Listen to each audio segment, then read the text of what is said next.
Isang fan ang nagbahagi ng kanyang saloobin hinggil sa pagiging humble ng isang Stel. Kahit kanino mo pa ipajuwat si Stel, ramdam mo yung effort niya na hindi mga agaw ng spotlight. Kahit kaya naman niyang pasabugin ang buong entablado sa boses niya. Grabe yung pagiging humble, gentleman at considerate niya sa stage. Tapos dagdagan pa ng heavenly vocals, perfect timing at yung mga ugat sa leeg na parang may sariling standing ovation.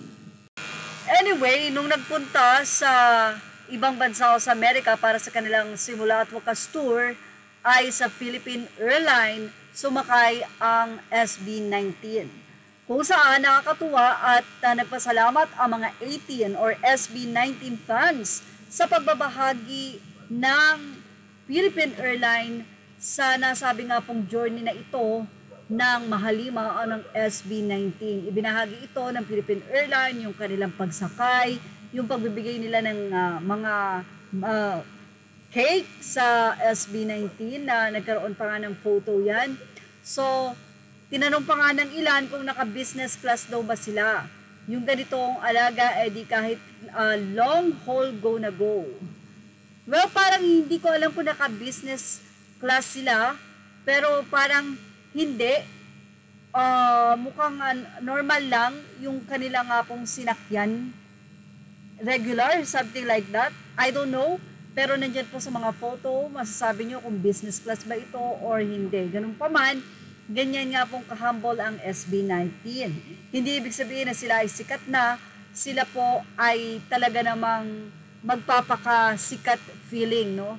Sabi nila, ganito yung sinasabi nilang suportahan ng sariling atin.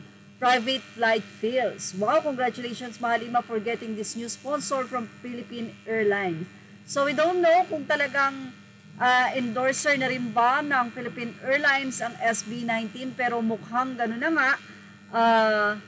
At I don't know nga kung nasa business class ba sila. So sana po dun sa mga nakakaalam kung naka-business class ba ang SB19 sa ibinahagi ito ng Philippine Airlines, ay pwede pong ilagay nyo po ito sa ating comment section.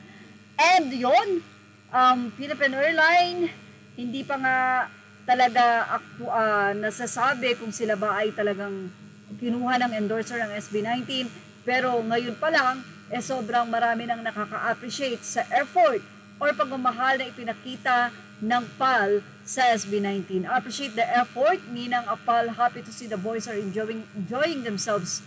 Good luck SB19. So SB19 deserve to travel like this, like kings of P-pop. Well, nakakatawa naman kasi syempre kababayan mo yan na pupunta sa ibang bansa at isa sila sa sikat. Syempre, bilang ikaw ay kababayan din, natutuwa ka na nandoon sila sa airline nakasakay sa'yo. Kaya naman, syempre, kahit pa paano ay dapat ipinaparamdam sa kanila na sila ay welcome na welcome. Well and very safe. At yan ang ating show with Snap Update. Thank you for watching. Images are all credit to the rightful owners. Please like, share, and subscribe.